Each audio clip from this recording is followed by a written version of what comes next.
mostrar para você quando eu tenho que encaminhar os sinais e sintomas de alerta de um modo geral. Acho que esse é o ponto-chave. Quando eu devo encaminhar e quando eu posso fazer a prescrição. Se eu fiz as perguntas, eu entendi qual é a patologia, a alteração que ele está apresentando, quando realmente é uma situação de encaminhamento, que eu preciso mandar para o médico com urgência, porque ele está apresentando uma situação mais grave. Perca de peso muito rápida nas últimas semanas.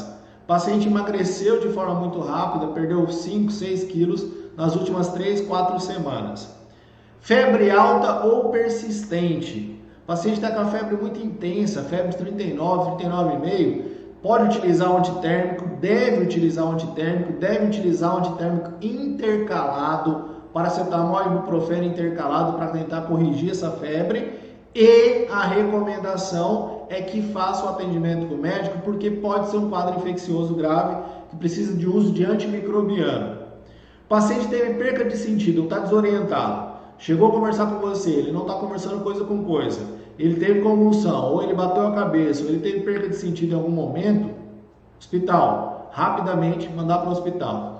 Sinais de desidratação. Puxei a pele do paciente, ela demora para retornar mais de 2 segundos, tá? Puxei a pele dele aqui, ó, demorou para voltar ao normal mais de 2 segundos, pode ser um sinal de desidratação grave. Olho fundo, boca seca, não tem lágrima, criança principalmente não consegue chorar, chora, mas não tem lágrima, boca muito seca, alterações que indicam um sinal de desidratação que é muito severo, principalmente a prega aqui, a hora que você puxa a pele do paciente, demora para retornar no local, mais de 2 segundos, sinal de desidratação, então talvez precise de uma hidratação intravenosa, tem que mandar o paciente para o hospital, paciente com diarreia, paciente com vômito, tem que mandar encaminhar o paciente para o hospital para fazer o atendimento, beleza?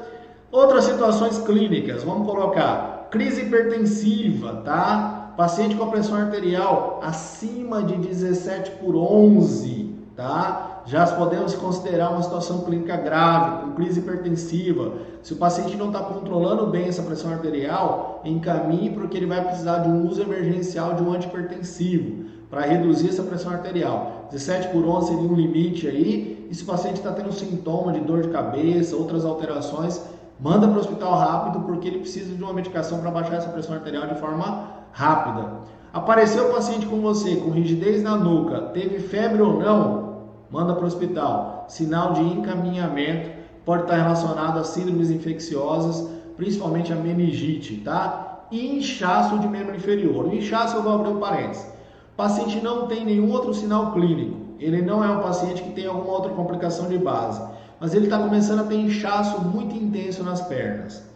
Isso pode ser indicativo de lesão renal, ele pode ser indicativo de outras complicações, patologias que esse outro paciente pode estar apresentando, relacionadas até insuficiência cardíaca e outras complicações severas. E se tiver esse edema nas membros inferiores que sejam muito intensos, que corre esse edema por toda a perna muitas vezes, precisa de um encaminhamento. Inclusive em algumas situações tem edema de uma das pernas, quando o paciente tem trombose venosa profunda em algumas das pernas, ou quando o paciente tem, por exemplo, um quadro de picada de algum animal, de algum inseto especificamente, que pode estar causando essa irritação e pode estar causando esse edema, esse inchaço nesse paciente. Então, sinais e sintomas de alerta especificamente, ok? Sinais e sintomas de alerta em relação ao tórax, ao quadro respiratório, ao paciente que chegou para conversar com você e você começou a entender o quadro clínico dele. Dor no peito, falta de ar e chiado. Dor no peito com tosse é um indicativo de infecção, de lesão, de alterações pulmonares mais severas, então eu preciso de um encaminhamento.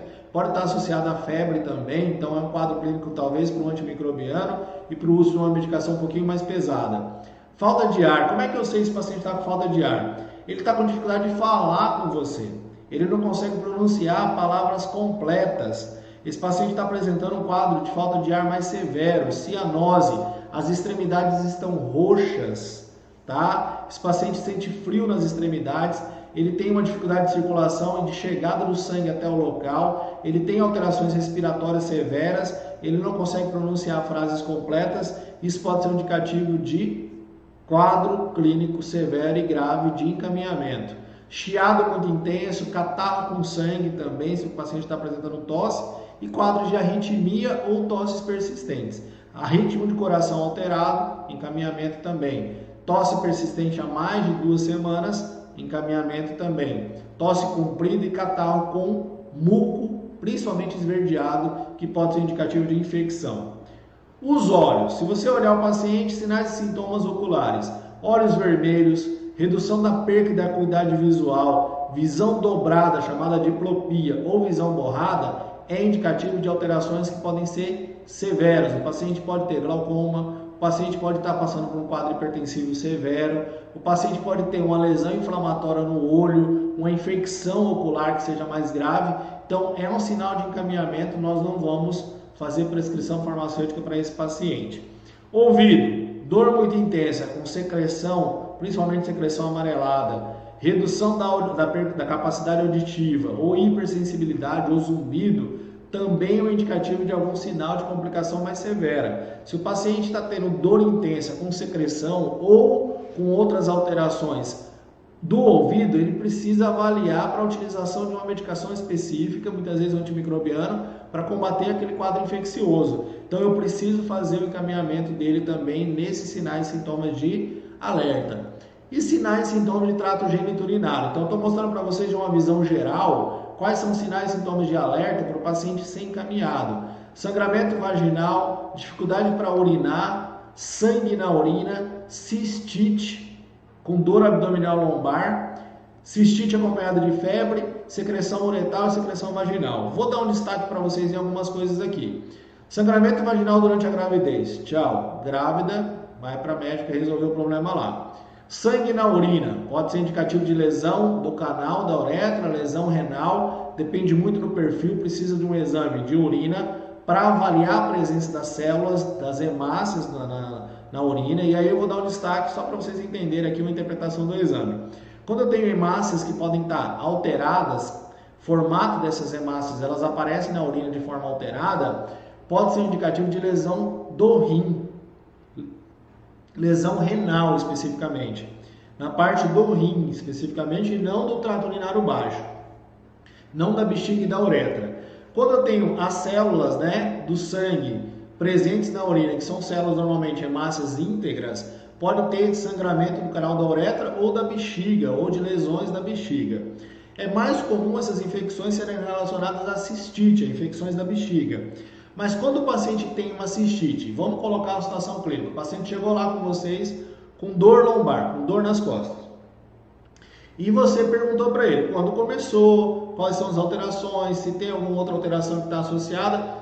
No caso ele falou, olha, eu estou fazendo xixi vermelho, ou xixi com uma coloração diferente. Ou você investigou, fez uma pergunta específica e ele falou para você isso.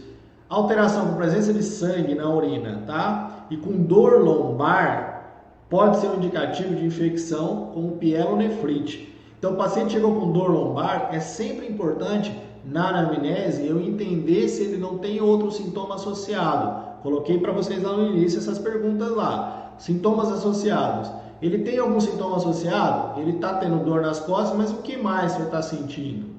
Tá? O senhor está urinando normalmente? Está funcionando tudo certinho? O senhor teve algum sinal, alguma alteração? Uma ardência, uma dor, alguma outra alteração durante as vezes que o senhor foi urinar?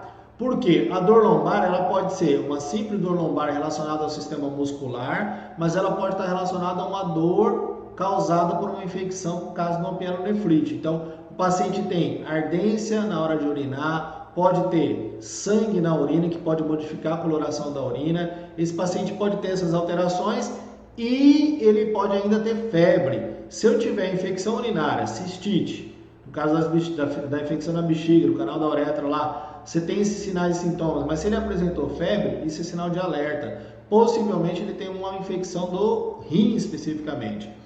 E mais um detalhe aqui importante que a gente precisa sempre ficar atento, tá? Paciente com essa dor lombar, que apresenta infecção urinária, normalmente a dor ela se mantém, ela é intensa e ela se mantém constante. Não é igual a dor muscular, que quando você muda de posição, ela melhora ou piora. Então essa dor ela muda, a característica da dor é importante nessa história toda. Porque mesmo que o paciente mude de posição, a dor não passa. É uma dor de víscera interna, de lesões do sistema renal, então isso é legal que a gente consiga enxergar. Se for no caso, tem que fazer encaminhamento. Do mesmo jeito que o paciente que tem secreção muito intensa, vaginal ou uretral, ele tem que tomar um antimicrobiano ou talvez um antifúngico para combater essa infecção, ok? Então eu coloquei para